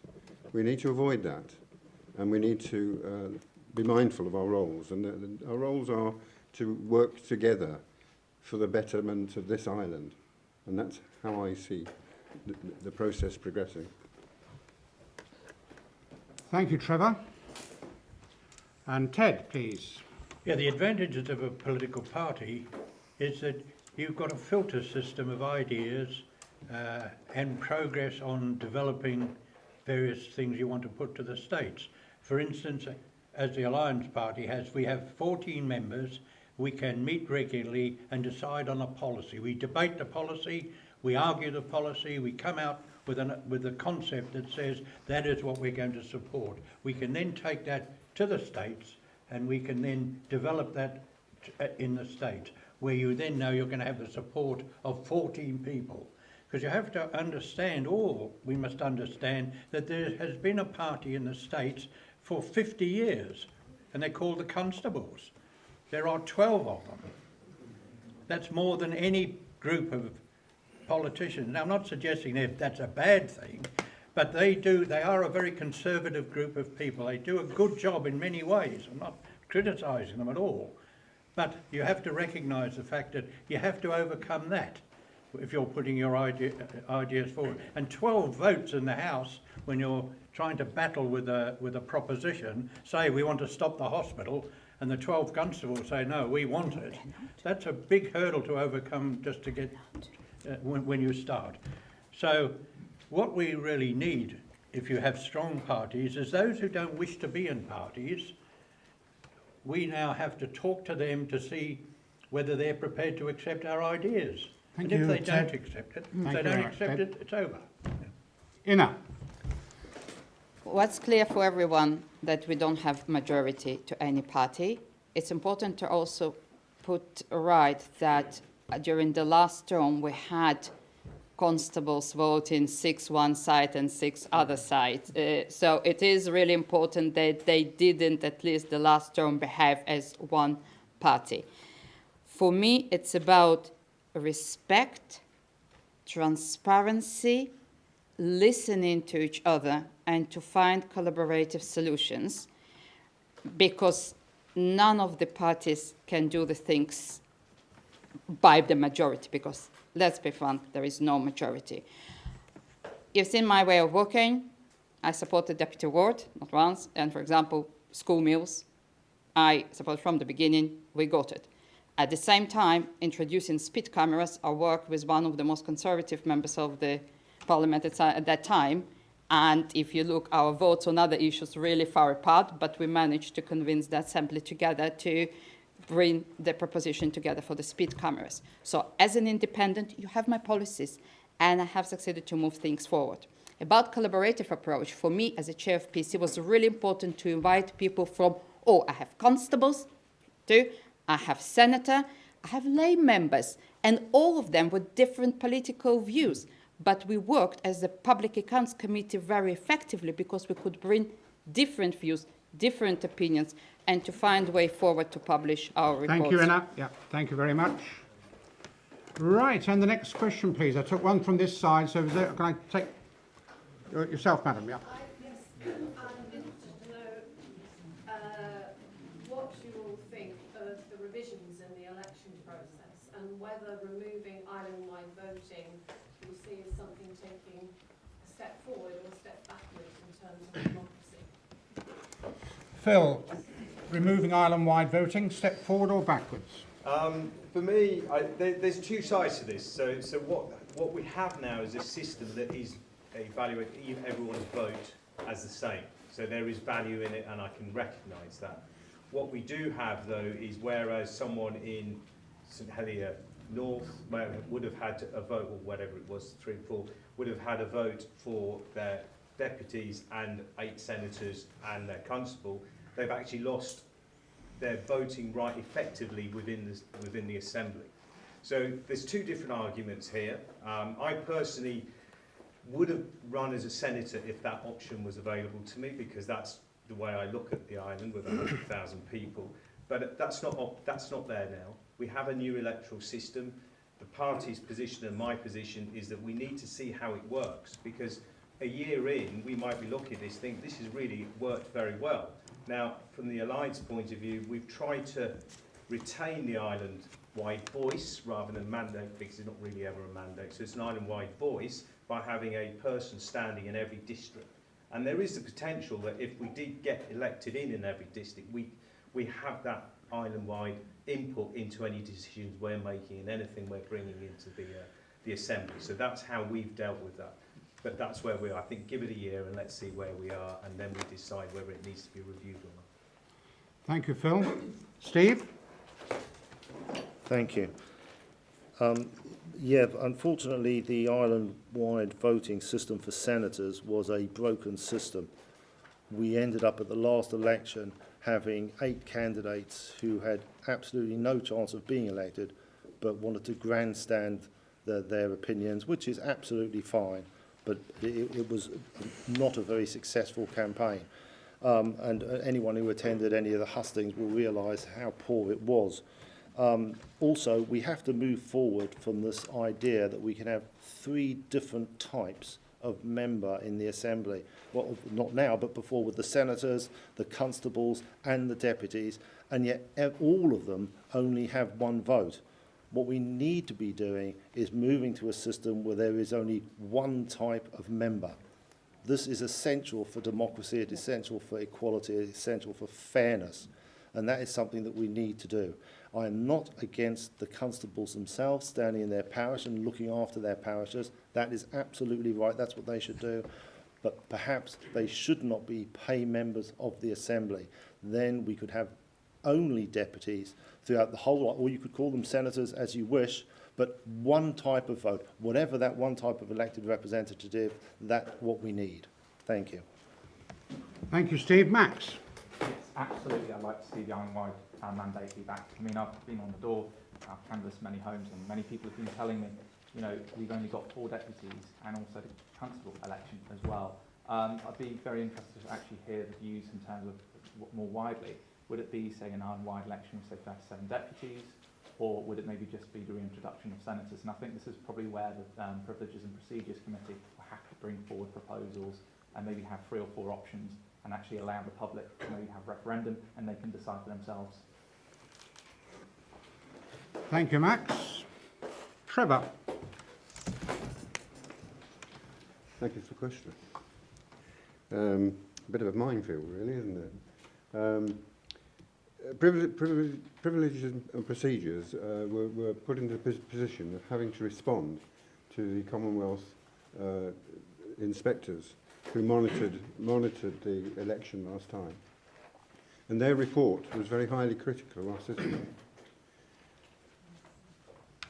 They felt that large sections of the population were not being represented as they should be, and there needed to be some rebalance. Looking as well at the nature of the election, all of those people, the senators, deputies and constables elected on the same day, meant that none of them had an opportunity to seek election if they failed to be elected. So it was a bit of a nightmare for candidates. We haven't stopped altering, we haven't stopped developing, and the Privileges and Procedures Committee are going to be addressing further change for the future. We're at stage 1. We have to see how it works this time. Thank you, Trevor. Ted? Yes, well, I agree with a lot of what's been said. There's no doubt in my mind that the removal of the senators was right because it was undemocratic. You had a situation where a senator represented 20,000 votes and the Deputy of St Mary's represented 300 votes, and in the House they have the same power. I mean, democratically, it was an absurdity, which is what the authorities who came to look at our election system said. It's what Clothier said way back years ago about the role of the senators. Now, the constables are in that position as well, even though they're in the House. St Helier's constable, he's representing 26,000 people. Constable of St Mary, 3,000 people. The only way it could be done is the way the trade union movement do it with their trade union congress. every union gets a weighted vote. So Unite, which has got 3 million members, gets 20 votes or 20 representatives to go, and the Boilermakers Union with 2,000 members gets one person. Now, we could do precisely that with the constables, the way they vote. I think they're very important to keep in the states, because now we've changed the parish system for deputies. I think it's important the parish system is still there, and the constables represent the parish, and I think they should stay. But I would like to see that changed. And this will come up once the election is over and we see how it's all worked. Thank you, Ted. Inna? Thank you for your questions. Question. When I was here 3 years ago, going through the Hustings, I stated that for me, equal taxation and equal representation is important. And I realized that in St Helier 3 and 4, one deputy represented approximately 4,000 votes, and when in St Mary, one voice was for 700. So definitely this district was completely underrepresented. When PPC asked me, because they kind of had a conversation with all states members and asked, what do you think? I said, I don't mind if I'll be called deputy or senator. I don't mind to have big constituency or to have island-wide vote, as long as equality of the vote will be preserved. So we want this way. It was presented to the states and I support it. We're in the beginning of the journey. We need to see how it would work out. If in another 3 years we feel like all island-wide vote is possible, we can debate it and discuss, and I'm definitely open. As we need to continue this journey, and it's the first step. Thank you. Thank you, Anna. Mary? I initially, when the propositions started coming forward, and I'm also on PPC, I voted to keep the constables. And the reason I did that was I know that the representation isn't right, and of course there's always been a lot of talk about the fact that most don't have contested elections, and that's why actually the Constable of St Martin's brought the proposition that none of the above was in.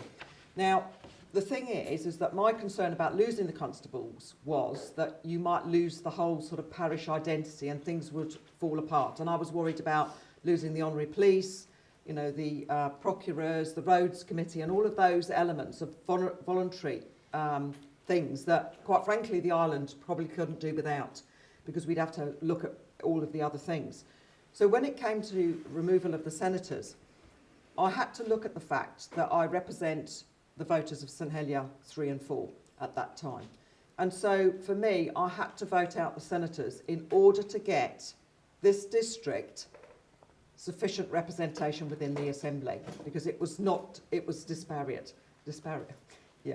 Anyway, but I have no problem whatsoever if it was agreed by the assembly to stand on an island-wide mandate, and I would have always, I may very well have done that. I don't know.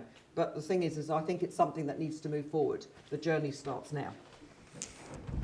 Thank you, Mary. Right, we've got time. I think it's 4 minutes to 9 for one more question. Do we have one There's one lady at the back. 30 seconds. The one right at the back. Nice and quick. No, 1 minute answer. How could you support our young adults get through university on the out-of-date grants we currently offer them? That's including the proposed 2.9% increase, which falls short on the increased living costs we currently have. We have no supporting loan facility through our government at the moment. It currently costs about £6,000 more a year on top of a full current grant. So my question is, how do you propose to make an equal playing field to support our young adults fill this cash shortage? Steve. Thank you, Judy, for the question. Yes, when the original university grants were put in place was just before the previous election. It was about 2 weeks before the previous election. And when it was passed, quite unanimously, there was no funding put in place. So unfortunately, ever since then, there's been no permanent funding for the university, and it's come out of the education fund. So obviously, I agree that the 2.9%, we need to increase the amount that we're giving to our university students, but we're going to have to find those funds from an alternative source. Thank you. Thank you, Steve. Max. Yeah, absolutely. I mean, I'm very passionate about education. I think it's very important as well in real terms that, you know, we are supporting our students as much as we can. I know there's been a couple of people who've actually spoken to me when I've been canvassing, and they've been saying to me about their kids being at uni, and obviously with energy cost and the cost of food increasing as well. So yeah, absolutely, we need to do what we can, but also it's about how we source funds as well to actually facilitate the motion of doing this as well. Thank you. Thank you, Max. Trevor. Yes, thank you for the question. It's my belief that whatever your background, you should be able to achieve academically what your potential is. And if our system is not allowing people to do that, is depriving some people who don't have the means, then we should be introducing funding to ensure that those people can achieve their personal best. We have a son, he's been to university, he's now done 3 degrees and spent 4 years in China learning Mandarin. We had to support him, but there were also other things available that we were able to take advantage of, and that should be available to anybody who needs to get to higher education. Thank you, Trevor. Ted. Absolutely, I would do everything possible to make sure that there was absolutely no impediment in the way of young people going to do the things they want to do. I say that as somebody who was fortunate to have won a Howard Davis scholarship many years ago to go to the University of Southampton's School of Navigation. And without that, my parents could never have afforded it for me. So I'm an open door when it comes to young people going away to university. Thank you, Ted. Inna. I'm the person that believes that every child deserves to have education. And I'm telling it from myself. I'm not sure if you know that I was born in mining town in Kazakhstan. So it's, and the only way where I am now today is because my bachelor degree was supported.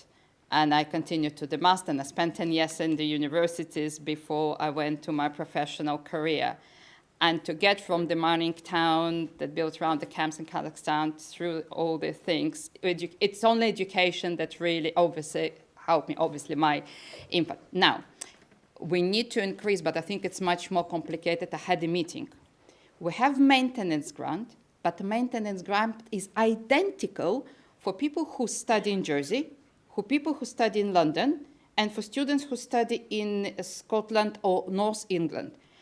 And obviously the cost of somebody who lives in Jersey, lives in the family, might be a bit less. We still need to support, but maybe not as you live on your own in London. If you're looking at the Wales and Scottish arrangements for the maintenance, it's coming differentially, depends on the area. Now, we need to increase the threshold because the thresholds are very firm. If you earn £100 more... Thank you, Inna. Thank you very much. Mary. Yes, I'm fully supportive of education, having left school at 15, but was given an opportunity to go to Highlands College to get an education.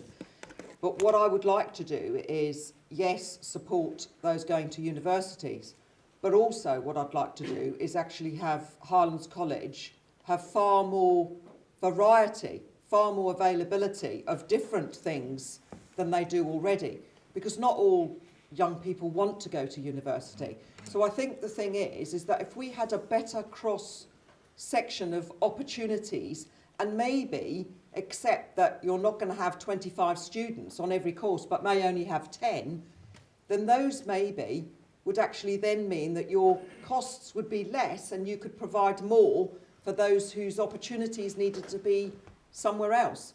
So, but also what I'd like to do is maybe look at potential sponsorships so that if you're going into a particular industry, if you wanted to be a doctor, for example, well, why can't our hospital potentially sponsor somebody and hopefully that person would come back when they'd finished their degree and get their experience locally. So I think there's lots of things that we could do, but I'm a real advocate for education and lifetime education, continual development of everybody. Thank you, Mary.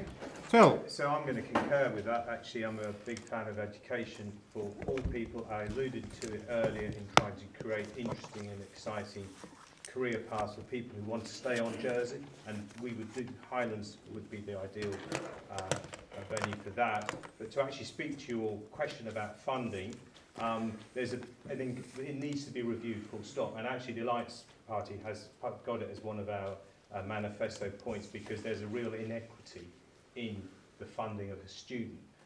The student themselves is treated as a child, even though they're an adult, of a parent, and so they're discriminated against if they come from someone who's got a certain wealth background, if their parents got, and that means that actually they're not getting treated the same as a child from an equivalent background, and that could potentially impact on their ability to go away and study and achieve and grow and learn, etc. And I think that needs to be part of the whole conversation.